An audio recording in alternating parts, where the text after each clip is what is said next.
Well, good evening. I'm Melissa Flournoy. I'm the board chair of 10,000 Women, and we're one of the statewide sponsors of the To the People, For the People Roadshow.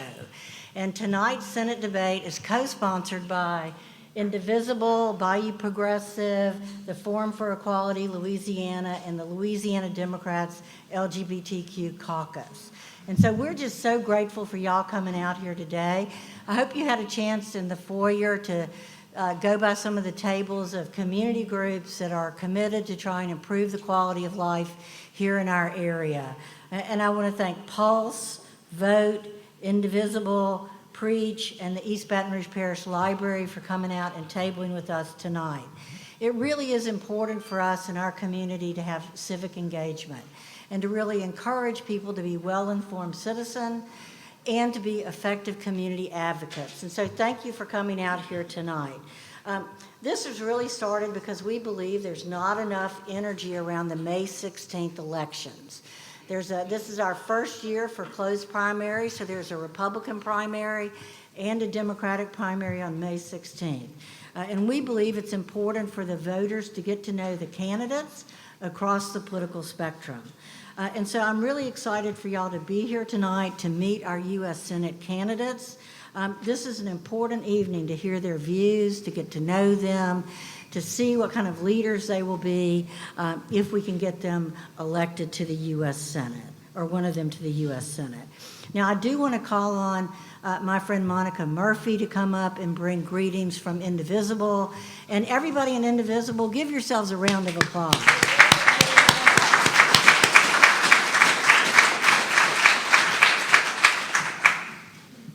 Good evening, and thank y'all for participating in your government. So I'm Monica Murphy, and it's my privilege to represent Baton Rouge chapter of Indivisible. Our chapter works to expand and protect our democracy and enact a progressive legislative agenda. So tonight's debate is an example of democracy at its best, when we work together to educate ourselves on relevant topics and participate in elections. This is a powerful opportunity to hear our soon-to-be elected officials discuss values that we share. So Indivisible is a grassroots organization founded in 2016. The mission is to elect progressive leaders, rebuild and save our democracy, and defeat authoritarianism. Our 5,000 plus chapters are literally worldwide. So the Baton Rouge chapter started in 2017 and has become particularly active since the second election of Trump. Indivisible Baton Rouge is responsible for hosting the April 2025 Hands Off event, and that drew about 600 people, and the 3 No Kings events, the most recent of which drew over 1,500 people to downtown Baton Rouge. I know, right? To be honest, one of my favorite moments of the 3 No Kings rallies is the fact that after hundreds and hundreds of people spent the day together, marching, waving signs, and chanting, having lunch on the lawn with their families, there were dogs and baby strollers and musicians that just showed up to add to the movement. When it was all said and done and the post-event cleanup crew got to work, guess what? There was no litter. And that was stunning. I know, right? So that speaks to the mindset of those who have attended the largest peaceful rallies in American history. We really do love and respect our land. And so when people ask me how standing on a street corner helps, I recite the last portion of the First Amendment. Congress shall make no law prohibiting the right of the people peaceably to assemble and to petition the government for a redress of grievances. With the current administration working to dissolve our rights, I want to exercise as many of my rights as possible. Besides, authoritarians want us to feel powerless. They rely on fear and division to keep people quiet. Rallies allow me to engage with like-minded citizens and to remind me that I'm not alone. Indivisible is committed to nonviolence in everything we do. We reject all forms of political coercion and intimidation, and we pick up after ourselves. So I know in my heart that most Americans believe in a multiracial, inclusive democracy, one where everyone has equal rights and equal power. And the greatest power that we wield as citizens is our voting power. No matter where you live, no matter who you love, no matter what you look like, in the voting booth, we are all the same. And that's the America we're fighting for. How many times have we placed our hands over our hearts and pledged to the United States of America, pledging allegiance to the belief of liberty and justice for all? And as stated in the Declaration of Independence, governments derive their just powers from the consent of the governed. And so how do we, as the governed, show our consent? By voting. So right now, Indivisible is concentrating on voter education and get out the vote activities. We are pleased to co-sponsor this event debate along with all these partners up here. I'm not going to reread them. We're putting together groups to knock on doors and ask people just to get out to vote. We're manning tables at community events like this, and we've been around Baton Rouge and South Louisiana, multiple other events. And to see how you can become a part of Indivisible, please introduce yourself to a member that's wearing one of these shirts. Of course, we have our table up front. You can find us at indivisiblebr.org, or we have a Facebook page, Indivisible Baton Rouge. And remember, if you're not voting, you're not helping. Thank you.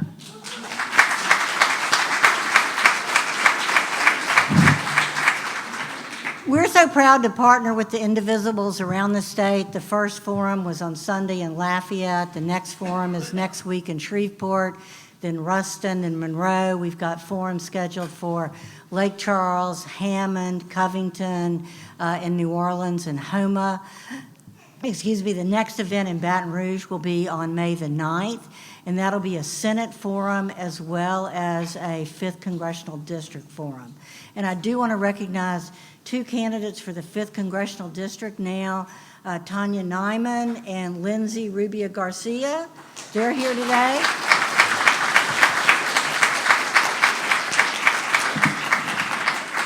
And I hope you'll make plans, if you're in the Baton Rouge area, to come to the event on May the 9th, where it'll be both a Senate forum and a congressional forum. Now, I would be remiss if I didn't recognize some of the members of the 10,000 Women Louisiana Board of Directors that are here tonight, and many of our members. We're a statewide advocacy organization really trying to encourage women to know their power, to know their voice, and to make a difference. Tomorrow we have Women on Wednesday at the state capitol. There are flyers about 10,000 women out on the front at the registration table. And I just want to say thank you for exercising your rights as a citizen to be engaged and informed and to participate. And at this point, I would like to say thank you once again to Quentin Anderson, who is the leader of the Bayou Progressive and all of his efforts. Let's give Quentin one more round of applause.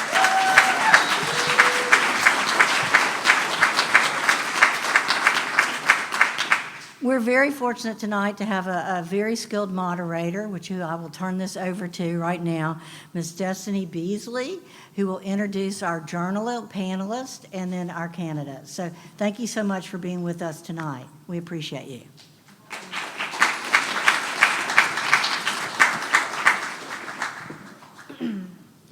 Good evening, everyone, and welcome to Southern University and A&M College and the Leon R. Tarver II Cultural and Heritage Center here in Baton Rouge. Thank you for joining us for tonight's Louisiana Democratic U.S. Senate debate. I'm Destiny Beasley, and I'll be serving as tonight's moderator. We're glad to have all of you with us here in person and those streaming partners across Louisiana. Tonight's debate comes at an important moment in this race and in the broader political life of our state. In just a few weeks, Democratic voters in Louisiana will choose their nominee for the United States Senate. Tonight is an opportunity to hear directly from the candidates as they discuss the issues, the responsibilities of the office, and their vision for Louisiana and the country. This evening's debate is being held in partnership with media organizations including the Bayou Progressive, WRKF, the Louisiana Illuminator, and Louisiana First News, along with civic and community partners including 10,000 Women Louisiana, Indivisible Baton Rouge, the Forum for Equality Louisiana, and many others that are present today. Tonight's debate will run for an hour. The format includes opening statements, closing statements, and questions across a range of major issues relevant to this race, Louisiana, and the work of the United States Senate.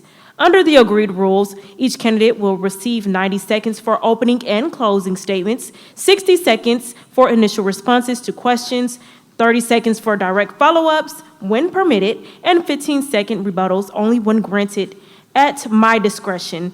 Follow-ups and rebuttals are not automatic. So I will be responsible for enforcing those rules and recognizing the rebuttals when it's appropriate and keep us moving through this evening. Audience, please, I ask that you remain respectful throughout the debate and hold your applause to the end of this program.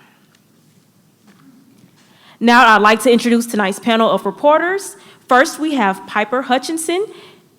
She is a reporter for the Louisiana Illuminator. She has covered the Louisiana legislature and state government extensively for the LSU Manship News Service and the Rebel. I need glasses, y'all.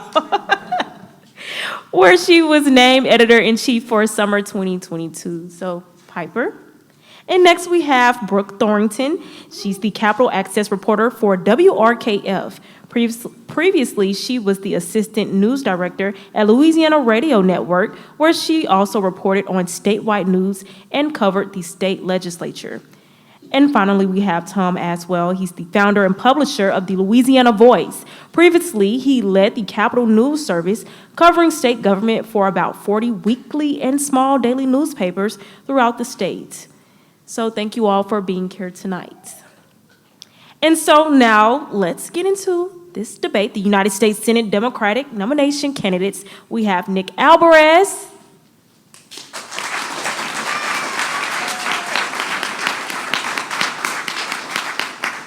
Gary Crockett,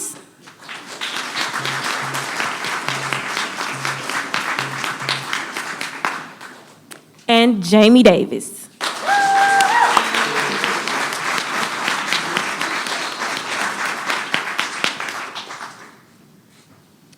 Wait till y'all take y'all stances. All right. So just by random draw, we'll start with you, Mr. Crockett, okay. Starting with our opening statements. They will start at 90 seconds. And so, Mr. Crockett, we'll start with you, then we'll go to you, Mr. Albares, and Mr. Davis, you lastly. So. Hello, thanks for having me here today. My name is Gary Crockett. I grew up in Tallulah, Louisiana, which is in northeast Louisiana, and I currently reside in New Orleans, Louisiana. I'm a 24-year Navy veteran, retired, also a business owner. I own 4 companies across different spectrums, including cybersecurity, construction, and entertainment. I'm happy to be here. I'm happy to tell you about myself and how I'm going to represent the people of Louisiana with their voice. All right, thank you. And now, Mr. Albares. Good evening, Democrats. I'm Nick Albares, and I'm a husband, a father to 3 wonderful, rambunctious kids who are here with us tonight, and I've dedicated my career to fighting for Louisiana working families. I've spent my professional life making government work for people, connecting policy to real-world results so everyone can access health care, stable housing, and support services when they need them most. I'm running for the U.S. Senate to protect health coverage for the 300,000 Louisianans who will lose it when Republicans put in place the $1 trillion of cuts to Medicaid that go into effect January 1st of next year. I worked for Governor Edwards as a policy advisor, and we expanded Medicaid to hundreds of thousands of people, and I was on the front lines in the legislature to push back on cuts. This is a fight I've taken on before and won, and I'm ready to take it on again. I believe that healthcare is a human right. 15 seconds. And I'm going to Washington to make sure billionaires pay their fair share. I'm Nick Albares. Thank you all. Thank you. Mr. Davis. Yes, good evening, everybody. I am so proud to see you all here. I am overly excited to be at Southern University because I have done research work on my farm with Southern. To tell you guys a little bit about myself, I'm a farmer by trade. I grow cotton, corn, and soybeans on 3,200 acres. I'm married, 4 kids, 13 grandkids, 1 great-grand and 1 in the oven to have a second one. I have served public office before, where I served as vice president of Tensas Parish government. One of the things that I am most proud of, there was lead found in the pipes at the school in Tensas Parish. And we worked with state and federal officials to bring a new water system to Tensas. I served on other boards ranging from Head Start, which is very near and dear to me, Farm Bureau, which is my business, Northeast Louisiana Railroad Modal, which is commerce that moves grain up and down the river that accounts for millions of dollars, and also the USDA PVPO board, where I serve as one 15. of 4 farmers in the nation. And I am here to tell you more about myself as this debate goes on. Thank you for your time. All right, thank you, candidates. All right, thank you. Now we'll be moving into the questioning portion of tonight's debate, covering a range of issues that speak both to the role of a United States Senator and to the challenges facing Louisiana voters. We begin tonight with foreign policy and national security. Members of the United States Senate play a direct role in questions of war powers, military aid, sanctions, diplomacy, and in America's broader role in the world. So we're starting off with Piper, your question. The next senator from Louisiana will cast votes on war powers, military aid, sanctions, and America's posture abroad. At a moment of instability involving Iran, Gaza, Ukraine, China, and broader democratic backsliding, what is the governing principle that will guide your foreign policy votes in the Senate, and where do you believe the current administration has gotten it wrong?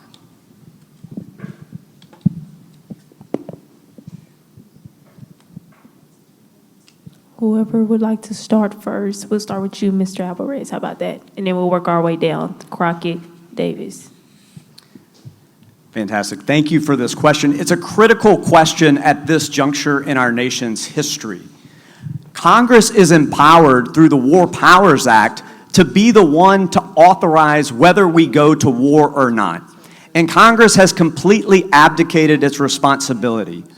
All of our purpose in foreign policy should be focused on ending the military adventurism that has defined the majority of my life. We need to condition any aid to other countries on a durable, stable, hardened position for peace. You know, I studied international peace studies at the University of Notre Dame, along with theology, and one of the things we always said is that if we study peace as much as we studied war, we would have a whole lot more peace. And if we worked for peace and demanded that countries around the world worked for peace, we would have a stronger foreign policy. All right, thank you, Mr. Albares. Mr. Crockett. Thank you. So when I look at the current leadership in Washington, I have more experience on the military side than our current leadership. More experience than the Secretary of Defense or Secretary of War, more experience than my opponents on the Republican side as well. Even though John Fleming is one of my shipmates, I served 3 times as long as he did in the Navy. It's very important that we serve and our policies reflect honor, courage, and commitment. What I would do differently is make sure that there is teeth in our legislation concerning our military. I'll make sure that our country is safe at all times. 15 seconds. So what I would do differently is I would consider the people in all my actions and not let a military action tank the economy. Thank you. All right, Mr. Davis. Well, to start off, how can you follow a war that was started illegal? So to start off with my answer is, how can we even defend or even talk about a war that was started illegal? So my stance on this war, period, is I will support peace because every country, along with America and everywhere else, deserves peace. So my stance on this war is, number one, it was started illegal, so it ain't really fit to talk about because he brought us into this mess, and somehow we all have to suffer behind it. But I stand for peace. Thank you. Thank you all so much. Now we turn to healthcare, with federal policy changes already affecting the affordability and larger Medicaid pressures approaching. The question is not just what should happen eventually, but what action is needed early. Brooke, we will have your question. Federal health policies are already tightening affordability for marketplace coverage, and larger Medicaid pressures are approaching, including new eligibility requirements in 2027 and broader financing changes after that. As Senator, what would you prioritize in your first year to protect Medicaid expansion, stabilize coverage, and keep health care affordable for low and middle income Louisianans? All right, we will start with Mr. Davis, then we'll go to Mr. Albares and Mr. Crockett. Yes, so to start, the first thing that I would love to see and will work diligently to do is bring back the Affordable Care Act subsidies at their old level to where people could actually afford the care. That's number one. Number two, I want to put a cap on prescription drugs for all lower income people that struggling to just live. Can you only imagine what happens with a family when they have to fight to struggle to live and then have to try to decide whether or not they're going to buy their medicine or put food on the table?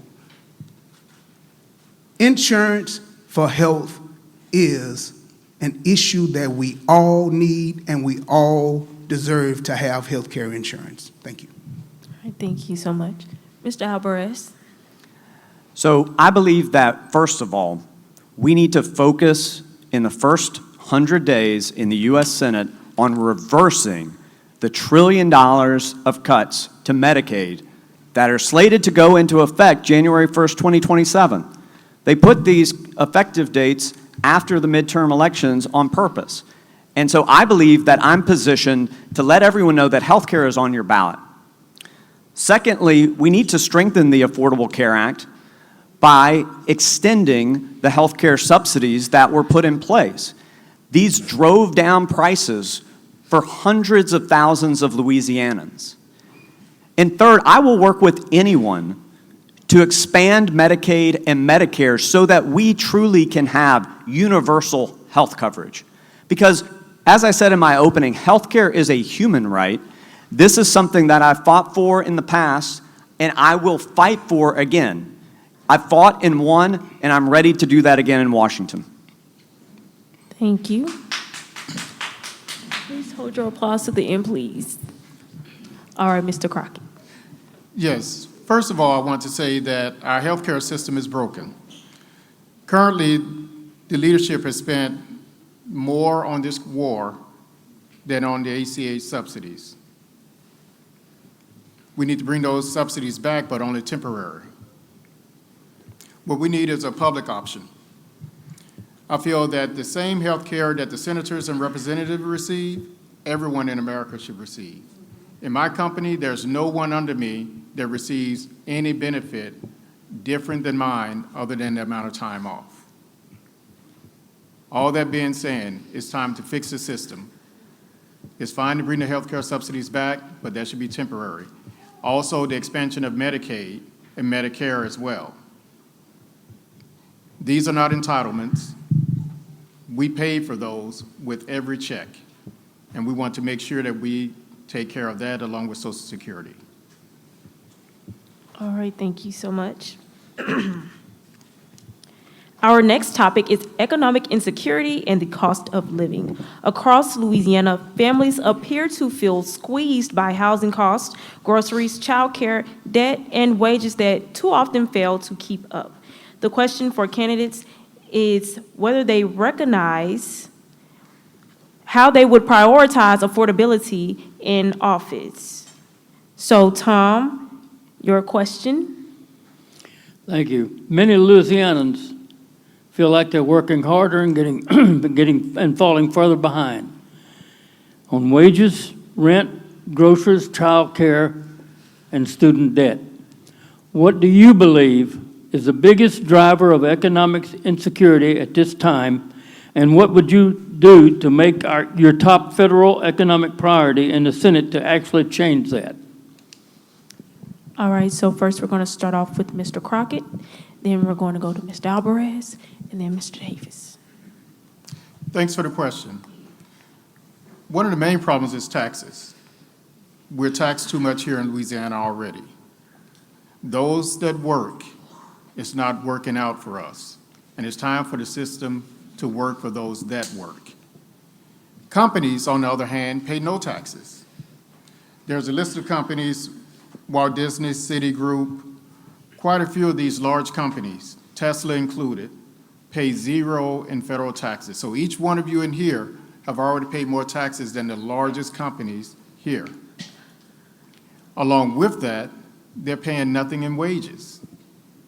$725 is not enough for a single person to live. So we're not even going to talk about families. So what we have to do, we have to drive up wages, make companies take care and pay their fair share. That is what would change this economy. All right, thank you. Mr. Albares? So I think that the biggest problem facing the economic security of people in this state are leaders who are out of touch with people's real needs and priorities that don't put people first. So if I'm in the U.S. Senate, I'm going to work to make housing affordable by passing legislation to protect renters, launching investigations into corporate landlords and making sure that they're not price gouging. I'm going to fight to more than double the minimum wage and index it to inflation. And I'm going to demand that billionaires and corporations pay their fair share so that we can fund truly universal access to child care assistance, a major cost for families all throughout the state. I believe that we need to also pass the Fresh Food Act to ensure that we have grocery stores in underserved areas like food deserts. Time. All right, Mr. Davis. Yes, of course, we have to raise a minimum wage that hadn't been touched in a long, long time. The minimum wage, I believe, should be somewhere around $17.50. I also would pass legislation for middle class and lower income earners to have tax breaks to help them recover from the high cost of life. And also, I would pass legislation to crack down on price gouging with all companies. I'll give you a quick example, a quick one. After the first bomb dropped, I went to the bulk fuel plant to get a load of fuel for the farm. After the first one, the price of fuel had went up 20 cents. That is nothing but price gouging because the fuel was in the line in order for them not to gouge. Sorry. All right, thank you all. Now we'll turn to climate, energy, and environmental justice. In Louisiana, these issues are tied not only to storms and coastal laws, but also to a long-standing tension between industrial dependence and the health of the communities living alongside that industry. The next question gets directly at how the candidates would approach that balance in the Senate. Brooke, your question. Louisiana has lived for decades with the contradiction depending economically on the petrochemical industry while also asking communities, especially black communities, who live in so-called Cancer Alley to absorb the health and environmental cost. What is your approach to that tension, and what specific federal actions would you support on permitting, enforcement, public health, or transition policy that would go beyond the rhetoric? All right, we'll start with Mr. Davis, Mr. Crockett, Mr. Albares. Yes. In Louisiana, we live off the soil, and that's what I do.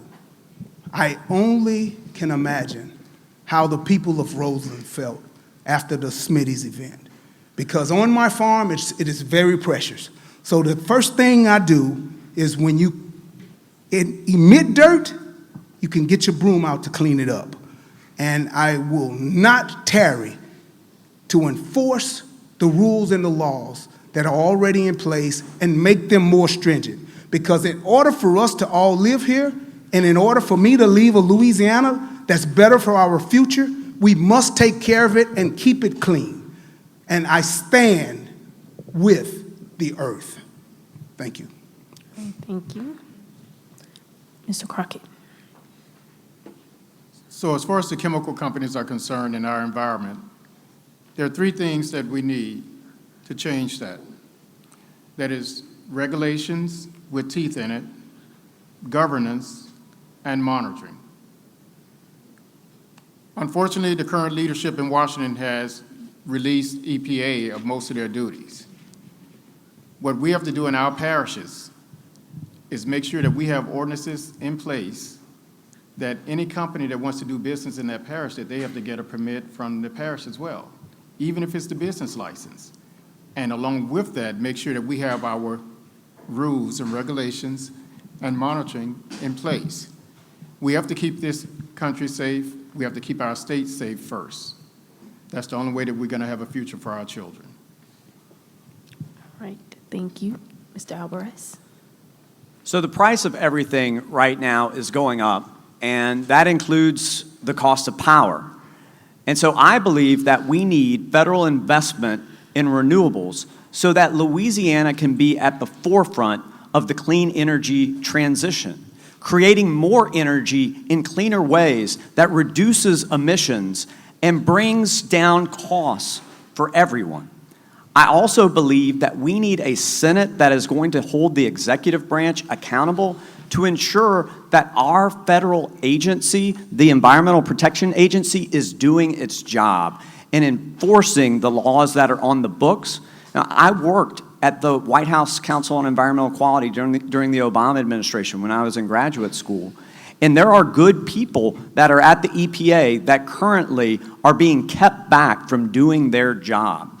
And so I would ensure that our federal regulatory agencies are doing what's necessary to protect our communities. Thank you all. We now turn to technology and artificial intelligence. Technology is already reshaping work, privacy, campaigns, education, and national security. The question now is what concrete guardrails a senator should be fighting for and how quickly? Tom, your question. The federal government is lagging on artificial intelligence, even as our technology already is reshaping jobs, campaigns, education, privacy, and even the military. If elected, what guardrails would you support on AI? All right, so we will start with trying to mix it up a little bit. All right, Mr. Crockett, Mr. Davis, Mr. Albares. Okay, so first of all, concerning data centers, which are at the center of AI, they need to be where most data centers are across the globe, and that is in population in areas that aren't populated. Also, data centers usually aren't in areas where utility costs are high. Along with the chemical industry, we also need the same for AI and for the data centers. We need regulations, we need monitoring, and we need governance. The number of jobs that AI usually create is only about 100 per data center, despite the fact that they tell you that they're investing billions. those billions don't come to the people. So along with all of this, we have to make sure that along with the noise pollution, water issues, that we keep it out of our backyard. All right, thank you so much. All right, Mr. Davis. Yes, where I am on data centers, number one to start off with, I would automatically start with no new data centers until they have been researched and developed so that we all know the effects extensively what they cause to Mother Earth. When it comes to current data centers, they must pay their fair share. You cannot come to a community to bring jobs, but end up increasing the people's lives, light bills, water bills. Those are the two things that data centers use more than anything, and that's water. We cannot have data centers in areas where we need fresh, clean drinking water to live, and they take it all away. And also, we must have regulations to monitor and make sure that they're doing things right. All right, thank you so much. Mr. Albares. The pace of AI technology is running just amok right now. And what's really difficult about this problem is that currently we have essentially an arms race. And because AI can be used to threaten systems, we have to use solutions that can guard against that. Now, as it relates to data centers, AI data centers should not be ravishing communities. We need to ensure that there are regulations in place that require companies to pay their fair share plus, because they need to harden their infrastructure so that it is not taking any resources from communities. And communities need to be at the center of any AI data center development. But we need essential regulation on AI in general, because the Center for Humane Technology, I encourage everyone to look at that, because we cannot let this technology go run amok and get into our critical systems. All right, thank you all. We turn now to voting rights and democratic access. With the Supreme Court poised to further narrow federal protections, the question is no longer just whether voting rights matter, but what can still be done legislatively and politically as the courts move in the opposite direction. Piper, your question. The U.S. Supreme Court is expected to further narrow the Voting Rights Act in its ruling on Louisiana v. Calais, the pending lawsuit over Louisiana's congressional districts. What would you support in the Senate to protect voting rights in practice and ensure equal access to participation in the democratic process? All right, Mr. Albares, Mr. Crockett, and Mr. Davis. So first of all, we have to make sure to defeat any challenges to voting rights. And that includes wholeheartedly opposing the SAVE Act, which would threaten voting access for people across this country. Next, we need to do things to encourage people to vote, because the health of our democracy is based upon who has the franchise, and every eligible voter in this country ought to be able to vote. And that means we need to expand early voting. We need to allow early voting on Sundays so that we can have souls to the polls, where church communities, which are the backbone of democracy throughout the state and throughout this country, can energize people and get people out to vote. So I believe that we need to expand early voting. We need to make sure that people have opportunities to vote by mail, and we need to encourage voting across the board. Thank you. All right, Mr. Davis. No, Mr. Crockett, then Mr. Davis, I'm sorry. Yeah, so I think voting rights need to be expanded even further than it is now. I think that each time a child is born here in the United States, they should have a lifelong right to vote. Along with that, think about who is trying to stop people from voting. It's the people that are cozied up with the big corporations. So along with that expansion, I feel that the only people that should be able to donate to a political campaign are individuals that can vote, which would alleviate corporations, because this government is by the people, not by the corporation. That goes for lobbyists as well. So in order to protect it, we need to expand it as well and to keep the influence out of voting rights from corporations and lobbyists. All right. Mr. Yes. Davis. I think all three of us agree totally on this, that we must restore and strengthen the Voting Rights Act. We all oppose voter suppression, and we all support making it easier to vote. But the one thing that I would like to add to that is that it should be automatic that when a child gets to be voting age, they shouldn't have to go to the registrar's office.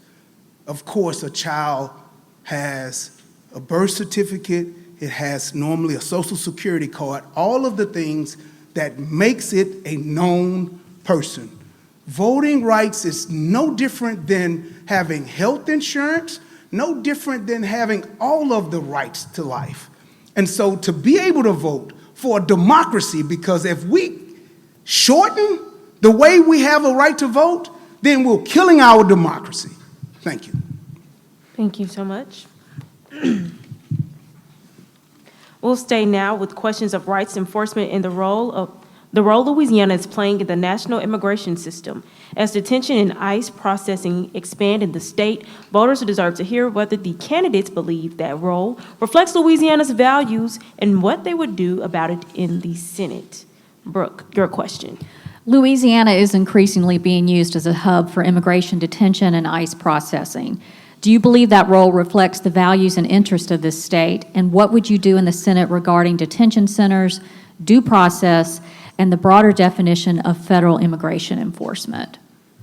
All right, we'll start with Mr. Davis, then Mr. Albares, and Mr. Crockett. Yes, ICE has terrorized this country here in the last few months. And it's absolutely horrible for people to have to deal with this. Number one, we must restore ICE to the form that it was before President Trump. He has turned this organization into basically a police militia for himself. And this organization has been here for over 200 years. And it wasn't that before he showed up. So we must roll back ICE to be that same organization that deported as many people as President Obama did. And nobody knew anything about ICE. You didn't see ICE in the news like you did because it was done with respect to the country and respect to the people. Time. Thank you. No, you're fine. All right. And now we're going to go to Mr. Albares. So I believe with all policies, we need to start with human dignity. And we need immigration policy that is based in the value of human dignity. We need a humane immigration system, and that is not what we're seeing right now. So I'm opposed to the expansion of ICE facilities in the state of Louisiana, and I am opposed to any and all private prison and detention enterprises. There should not be a profit motive that is tied with keeping people in cages. That is despicable. We need policy that is focused on caring for people. And right now what we have are roaming bands of mass people that are not using due process and that are rounding people up based on racial discrimination. We need to change that wholesale. All righty. Thank you so much. All right, Mr. Crockett. Yeah, so concerning immigration, we immigrated more people, or we sent more people back home under Obama than we do currently. The issue is that We're not doing it with dignity, and everyone deserves dignity.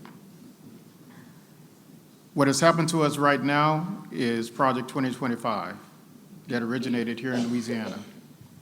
You know, the author is from Lafayette. And currently, Jeff Landry is trying to institute Project 2026 upon Louisiana, which includes bringing in law enforcement to help with immigration. The saying is, as Louisiana goes, America goes, which is true. So in order for us to have a better America, we have to have a better Louisiana. All right, thank you.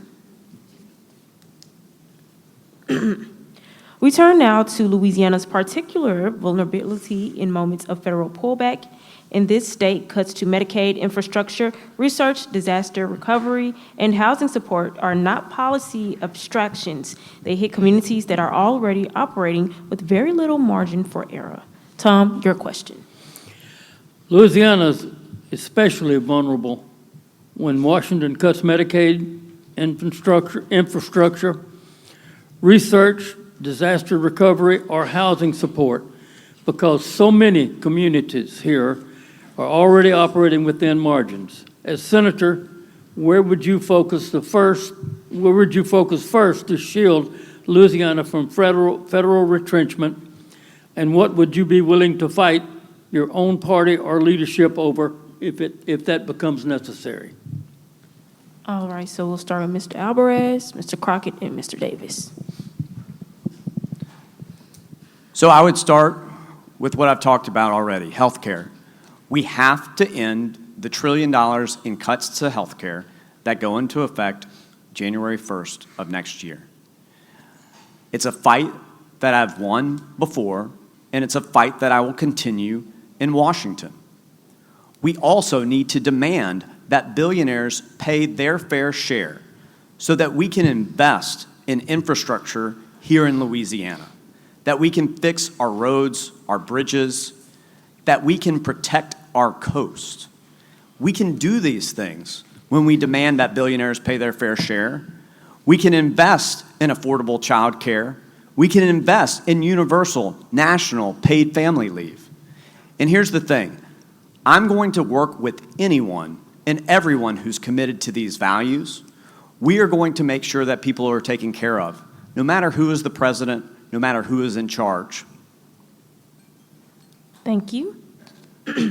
Mr. Crockett. Yes, so first of all, I feel that we give too much to other countries.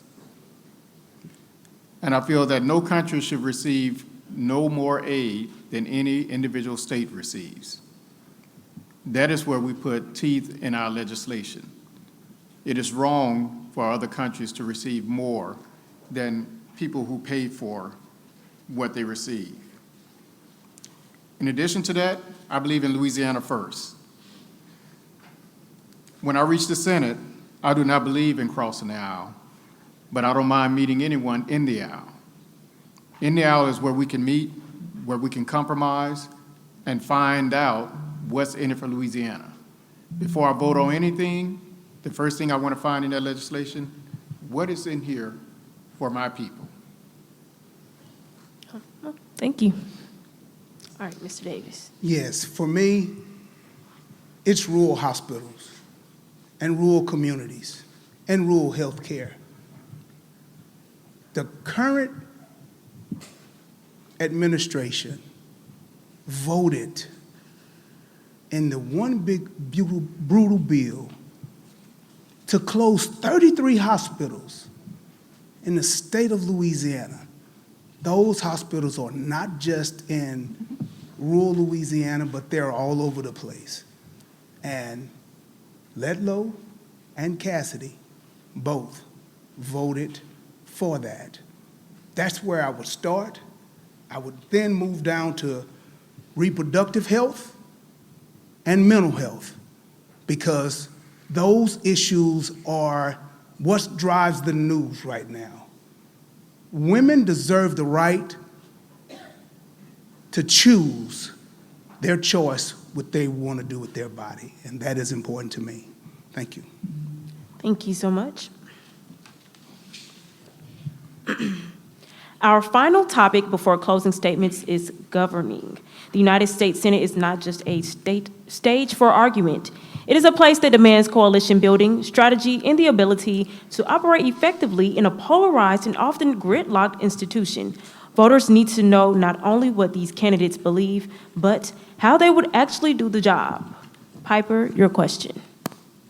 Whoever wins this nomination would be seeking federal office in a state that has trended sharply Republican.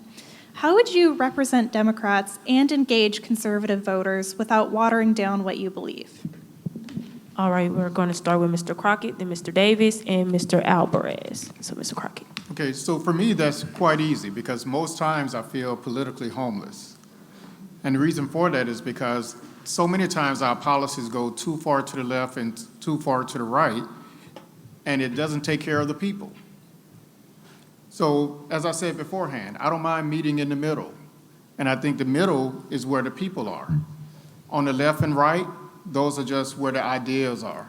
That is where the rhetoric is. I want to move away from the rhetoric and get to the people so we can make sure that the system starts to work again for those that work. Thank you. Mr. Davis. For me, this is where I cut my teeth. In an ag business that started in 1977 with only 80 acres, a dream, a hope, and a want to, and now in 2026 has built up to 3,200 acres. I have worked hard to be able to build relationships with all different kinds of companies, ranging from banks, equipment companies, fuel companies, chemical companies, seed companies. So I have the ability to negotiate. And those are the kind of things that I think it takes when you go to Washington, and now it's time to make a deal for your people. Because you have to have the ability to negotiate, because if you don't have that ability, you will not get anything done. And my work over the years have shown that I can get that done. Thank you. Thank you. Mr. Albares. So this is not hypothetical for me. When I worked with Governor Edwards, we had Republican control of the House and the Senate. And we were able to achieve a stabilized budget. We were able to expand health coverage to 500,000 Louisianans. I was able to get the earned income tax credit doubled here in the state of Louisiana. And we were able to push forward an agenda that respected the dignity of every person. So I think that we win this race by focusing on our democratic values and showing how those are shared Louisiana values. Because I believe that every person wants to step out of their home onto a safe street. Everyone wants to be able to go to the doctor when they get sick and not go bankrupt if they have to have an operation. Everyone wants good schools for their kids and clean air and clean water. And that's what I'm going to focus on delivering for Louisiana. Thank you so much. All right. Thank you, candidates. We're now at the end of the questioning portion of tonight's debate. We'll move to closing statements. Each candidate will have 90 seconds for a closing statement. So first, we're going to start with you, Mr. Davis. We're going to move to you, Mr. Crockett, and then to you, Mr. Albares. So 90 seconds, starting off with you, Mr. Davis. Yes, sir. Yes, ma'am, I'm sorry. I will take my 90 seconds, not for a closing statement, but to tell you how the farmer standing before you wins this race. We win this race by meeting the urban hubs in the middle. We win by alluring the suburban people that see me as a business owner.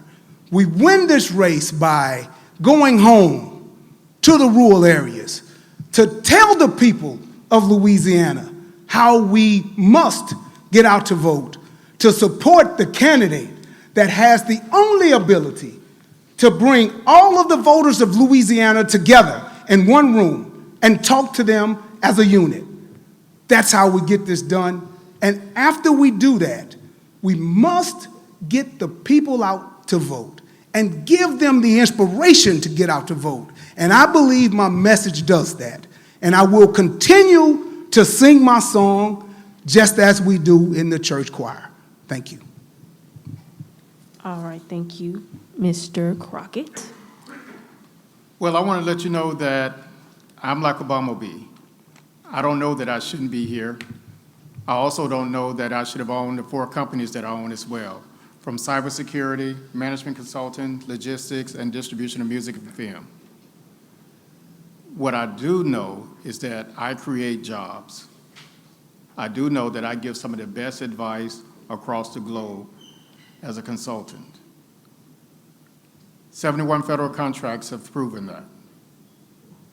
I do know that 24 years in the Navy, now being retired, shows that I have the experience to lead and not to go up there and follow. I want you to vote for me, encourage your friends to do the same, so that we all can see the magic of the bumblebee. Thank you, Mr. Albares. I want to thank you, Destiny, for moderating this forum. I want to thank everyone for being here. I want to thank the state of Louisiana for tuning in tonight. And I want to thank the journalists for the questions and the candidates to my right for putting themselves out here. Because we're united as Democrats about values. When I got into this race, I said my political philosophy is simple. I believe that every person is important. Every person has dignity, and our public policies ought to reflect that. What I see with our Republican opponents is everyone lining up to see who is closest to the president. And my pledge, my promise to you is that I will be fighting to be closest to the people. Because when we unite around these shared values, we are capable of winning. We are capable of inspiring hope amongst the people of this great state. So, I believe that every one of us needs to get out the vote, spread the word to your family, your friends, your community, and let them know that I will fight to demand that billionaires pay their fair share.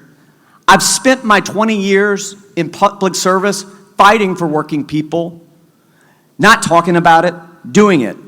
I'm ready to run for the U.S. Senate because I will hit the ground running on day one. Thank you. Let's get to work. All right. Well, that concludes tonight's Louisiana Democratic U.S. Senate debate from Southern University and A&M College here in Baton Rouge. Thank you to our candidates, Nick Albares, Gary Crockett, and Jamie Davis, for participating tonight. Thank you to our panel of reporters, Piper Hutchinson of the Louisiana Illuminator, Brooke Thorington of WRKF, and Tom Aswell of Louisiana Voice. And thanks to our media partners, civic partners, and to everyone who joined us here in person and through the broadcast and live stream. Good night, everyone.